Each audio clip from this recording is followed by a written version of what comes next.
नमस्कार दोस्तों, स्वागत है आपका आपके अपने channel crazy crypto Mintu. Solana जैसे जैसे भाग रहा है, बोंक ऑल टाइम हाई बनाता जा रहा है। आज बोंक ने जो है अपना ऑल टाइम हाई ये क्रिएट कर दिया। आगे और कितना ये ऊपर जाएगा, क्या सोलाना और ऊपर जाएगा, क्या सोलाना में इंटरेस्ट बढ़ रहा है लोगों का, चलिए इस पर आपको पूरी क्लैरिफिकेशन देते हैं। अच्छा लगे तो लाइक सब्सक्राइब जरूर कीजिएगा और उसके साथ साथ ट्विटर टेलीग्राम को जरूर फॉलो करें। देखिए, बोंक पर जाने से पहले पहले हम बात करते हैं सोलाना पर, क्योंकि जब तक सोलाना भागेगा बोंक भी भागता रहेगा, लेकिन सोलाना ठहर जाएगा तो बोंक ऑलरेडी ठहर जाएगा।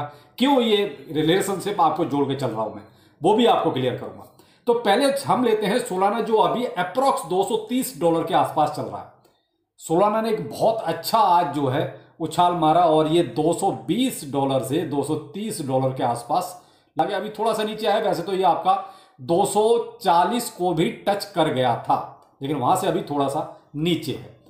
तो ये तो खैर थोड़ा बहुत तो होता है, उसमें ऐसी कोई ज्यादा सोचने वाली बात नहीं है। लेकिन यहाँ क्या सोलाना और ऊपर जाएगा, इसके पीछे का कारण सुनिए। पहला कारण तो ये है कि रॉबिनहुड लिस्टिंग के साथ ही अमेरिकी जो लोग हैं उन तक सोलाना की पहुंच हो गई। देखिए, वैसे तो सोलाना हर जगह अवेलेबल है, जिस भी आप प्लेटफॉर्म पर ले लो, लेकिन रॉबिनहुड हुआ, कॉइनबेस हुआ, ये क्या है, अमेरिकी लोगों की पहली पसंद है।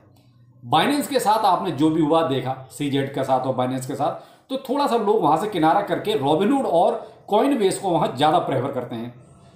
तो रॉबिनहुड लिस्टिंग के साथ ही बहुत ज्यादा पहुंच बनी अमेरिकी पब्लिक की। एक तो ये इंटरेस्ट, यानी कि ज्यादा इंटरेस्ट पैदा होने की बात कर रहा हूं। दूसरा, यहां पर ग्लोबल अगर देखा जाए तो अप्रोक्स 40% लोग पसंद है या बनती जा रही है। अब आप इसीलिए देख रहे हैं कि सोलाना में एक बहुत अच्छा मूव चल रहा है। इसके साथ साथ इसकी जो ब्लॉकचेन है उसका यूज बहुत अच्छा खासा हो रहा है। इसलिए हो रहा है कि आप देख रहे हैं पर डे कितने सारे मीम कॉइन्स किस पर आ रहे हैं, सोलाना पे आ रहे हैं। तो देखिए, जिस ब्लॉकचेन पर इतना ज्यादा ट्रैफिक रहेगा, इतने ज्यादा ट्रांजैक्शंस का प्रोसेस रहेगा, तो देखिए उस ब्लॉकचेन का कहीं ना कहीं रुतबा बढ़ता है। देखिए, यहां रुतबे वाली बात है, सीधी सी बात तो ये है, क्या ब्लॉकचेनों की कमी है? नहीं, ब्लॉकचेनों की भरमार है। ऐसी ऐसी ब्लॉकचेन है जिनका कभी आपने नाम तक नहीं सुना होगा, और कुछ ऐसी ब्लॉकचेन है जो अपने आप ही आपके सामने आ रही हैं, जैसे सोलाना हो गया, एप्टॉस हो गया, सुई हो गया, इथेरियम बीएनबी को तो आप पहले ही जानते हैं। तो इसलिए सोलाना का इंटरेस्ट डे बाई डे बढ़ता जा रहा है लोगों का। अब ट्रांजैक्शन भाई देखिए इतने जब होते हैं तो प्रोसेस करना भी एक मायने रखता है। बहुत सी ब्लॉकचेन हॉल्ट हो जाती है, सोलाना के साथ भी ऐसा कई बार हुआ है।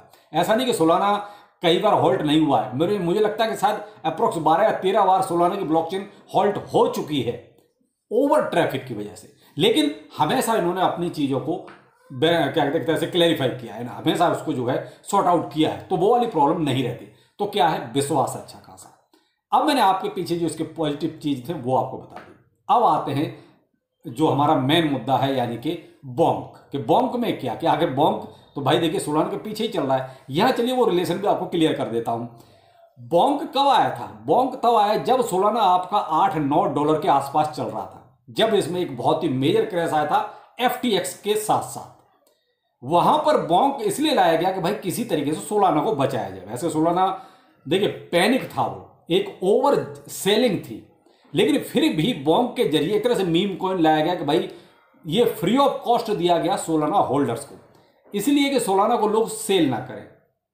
फ्री ऑफ कॉस्ट इसीलिए दिया कि भाई जो होल्डर हैं उनको दिया जाएगा एक तरह से रिवार्ड के तौर पर। तो बोंक ज्यादातर होल्डिंग जो है ना सोलाना होल्डर्स की ही है, यानी उनको फ्री ऑफ कॉस्ट मिला है। भाई आप आज आपके टाइम, उस टाइम पर अगर आपके पास सोलाना तो होगा तो आपको भी बोंक मिला होगा। अगर आपके पास सोलाना उस टाइम नहीं था तो फिर आपको बोंक बाय करना पड़ा है। तो अब यहां पर क्या है कि मैक्सिमम जो है सप्लाई आपकी मार्केट में ही आप ये, तो यहां बोंक में देखिए अभी मार्केट कैप के हिसाब से अगर देखा जाए तो 3.8 बिलियन मार्केट कैप मार्केट में इसका भी मौजूद है, जो 29 लेवल पर आपको स्टैंड किए हुए है। अब आप मान सकते हैं अंडर 50, यानी कि मीम कॉइन्स भी अब आपके फंडामेंटल्स जो कॉइन है उनके ऊपर आ रहे हैं। इसी के नीचे आपका WIF खड़ा हुआ है। तो आप ये देख लीजिए, मीम कॉइन ऊपर आ रहे हैं और आपके फंडामेंटल स्ट्रॉन्ग कॉइन जो है नीचे जा रहे हैं पायदानों पे। ये हाल है आज की मार्केट का। अब यहां पर जैसे मैंने कहा ना 3.8 बिलियन के आसपास इसका भी मार्केट कैप है। दूसरा, इसकी जो सप्लाई है वो 75 ट्रिलियन मार्केट में है। टोटल सप्लाई आपकी 92 ट्रिलियन के आसपास है। तो यहां से अंदाजा हो गया कि भाई मोस्टली होल्डिंग सोलाना होल्डर्स के पास ही है। तो भाई वो तो देखिए बेचेंगे नहीं, कि उनको तो फ्री ऑफ कॉस्ट मिला है।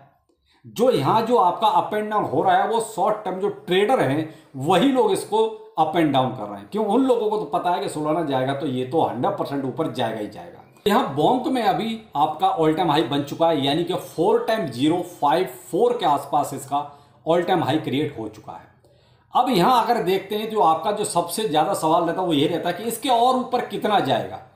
तो यहाँ पर आप एक चीज बहुत अच्छी तरह समझ लो भाई, जब किसी भी प्रोजेक्ट का ऑल टाइम हाई क्रिएट होता है और फिर अगला ऑल टाइम हाई जब उसको ब्रेक करता है, उसके बाद ये अंदाजा लगाना इम्पॉसिबल सा है कि भाई और कितना जाएगा, और वो भी ऐसे प्रोजेक्ट में जो किसी न किसी के पीछे चल रहा है। तो ये प्रोजेक्ट देखिए 100% मैंने कहा ना कि जैसे सोलाना के साथ मैंने इसका लिंक आपको बताया कि जैसे सोलाना ऊपर चलता जाएगा ये ऑलरेडी ऑल टाइम हाई पे ऑल टाइम हाई बनाता जाएगा।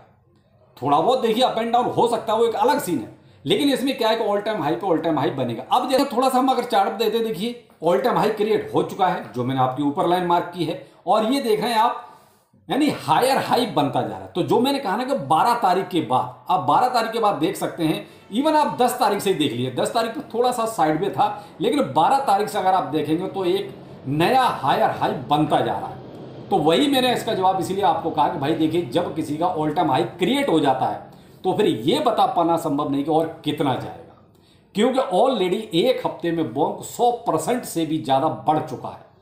तो आप इसी से अंदाजा लगा लीजिए कि बोंक कितना जाएगा। लेकिन भाई देखिए कोई फाइनेंशियल एडवाइस नहीं है, को कहा कि अगर बोंक के बारे में अगर देखना है तो भाई देखो आपको सोलाना को पहले देखना पड़ेगा। अगर सोलाना आपका ठीक है एक अच्छा मूव चल रहा है, ग्रीन ग्रीन चल रहा है, तो फिर बोंक में आपको ज्यादा सोचने की जरूरत ही नहीं है, क्योंकि मेरा सीन वही रहता है। मैं आपको कई बार कह चुका हूं, इथेरियम आपका अगर ठीक ठाक चलता है तो शिबा इनू और पेप्पे भी अच्छे खासे चलते हैं।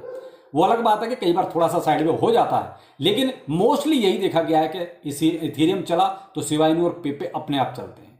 उसके पीछे और बहुत सारे मेम कोइंस इस तरीके से जो जुड़े हुए होते हैं, लेकिन मैं आपको पॉपुलर की बात कर रहा हूं। ब्रेड को मैं कई बार आपको बता चुका हूं कि बेस का प्रोजेक्ट है, और बेस ब्लॉकचेन की जब भी कोई गुड न्यूज आती है या कोई भी अच्छी खबर आती है, ब्रेड भी आपका ठीक ठाक पंप करने लगता है। तो ये देखो कुछ मीम कॉइन्स ऐसे हैं जो आपको प्रॉफिट देते हैं, लेकिन उसके जो मेजर प्रोजेक्ट उसके साथ जुड़ा हुआ है उस पर आप फोकस जरूर करें।